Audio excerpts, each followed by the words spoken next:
కౌరవుల పాండవుల మధ్య ఏర్పడిన కురుక్షేత్ర సంగ్రామంలో సర్వసైన్యాధ్యక్ష పదవిని మొట్టమొదటగా అందుకోగలిగిన వాడు భీష్మాచార్యుడు మాత్రమే. తాను భీష్ముడు అయిన తర్వాత, తాను సర్వసైన్యాధ్యక్షుడు అయిన తర్వాత భీష్ముడు తన సేనలోని వారల స్థాయిని నిర్ణయించే కార్యక్రమం చేశాడు అని మనం చెప్పుకున్నాం. ఆ సమయంలో కర్ణుడు అధిక్షేపించాడు భీష్ముడిని.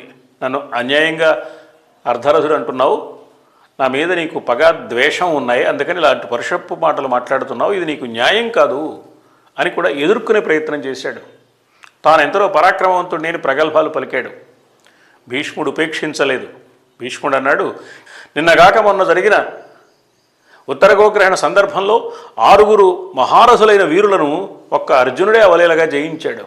మన రాజ్యసభలో మాటలతో గెలుస్తున్నావు అర్జునుడిని ఏం చేస్తానో చూడండి అంటున్నావు, కానీ సరైన యుద్ధం సమయం వచ్చినప్పుడు మాత్రం అర్జునుడిదే పైచేయిగా ఉంటుంది. అన్ని సందర్భాల్లోనూ నీవు ఓటమి పాలైన వాడివే కదా, సిగ్గు లేకుండా ఇలా మాట్లాడుతున్నావు కర్ణ అని కర్ణుడిని స్పష్టంగా అధిక్షేపించి కర్ణుడి తప్పేమిటో మొహమాటం లేకుండా చెప్పినవాడు భీష్ముడు.